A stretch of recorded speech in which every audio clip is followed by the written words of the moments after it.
ایک دفعہ کا ذکر ہے، میتھن اپنے گھر میں اپنے دادا کے ساتھ اکیلا رہتا تھا۔ اس کے دادا اسے روز نئی کہانیاں سنایا کرتے تھے۔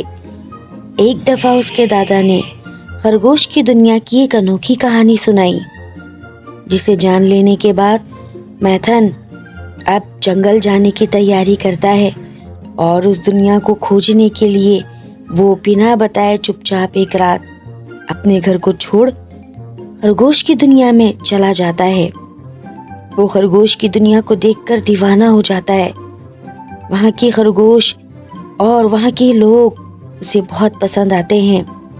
میتھن خرگوش جادوگر سے ملتا ہے اور کہتا ہے کہ میں آپ کی دنیا میں رہنے آیا ہوں، مجھے بھی آپ اپنے جادو سے ایک خوبصورت سا خرگوش بنا دو۔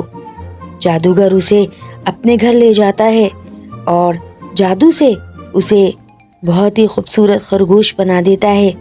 رہنے کو اسے ایک گھر بھی دیتا ہے اور میتھن کو ایک بہت پیاری خرگوشنی سے پیار ہو جاتا ہے اور دونوں مل کر شادی کر لیتے ہیں۔ خرگوش اور خرگوشنی اب اپنی ایک دنیا بناتے ہیں۔ خرگوش اس جادوگر کو کبھی نہیں بھولتا جس نے اسے اتنا خوبصورت خرگوش بنایا، اور اب وہ اپنی دنیا میں اتنا زیادہ خوش رہا کہ اسے کبھی بھی کسی کی یاد نہیں آئی، کیونکہ وہ اکیلا تھا۔ وہ اپنی زندگی کو بہت زیادہ خوشیوں کے ساتھ جینا چاہتا تھا۔ وہ انسانوں کی دنیا میں رہ کر بہت زیادہ اداس ہو چکا تھا، اسی لیے اس نے اس خرگوش کی مدد سے خود کو جادو سے خرگوش بنا دیا اور اپنی ایک نئی دنیا بسا لی۔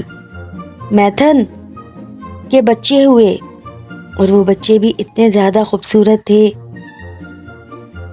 پورے جنگل میں میتھن کی یہ کہانی تمام خرگوشوں میں مشہور تھی کہ میتھن خرگوش نہیں بلکہ ایک انسان ہے جسے جادوگر خرگوش نے اپنے جادو سے خرگوش بنا کر ہمارے بیچ میں رہنے کو دیا اور وہ ہنسی خوشی رہنے لگا۔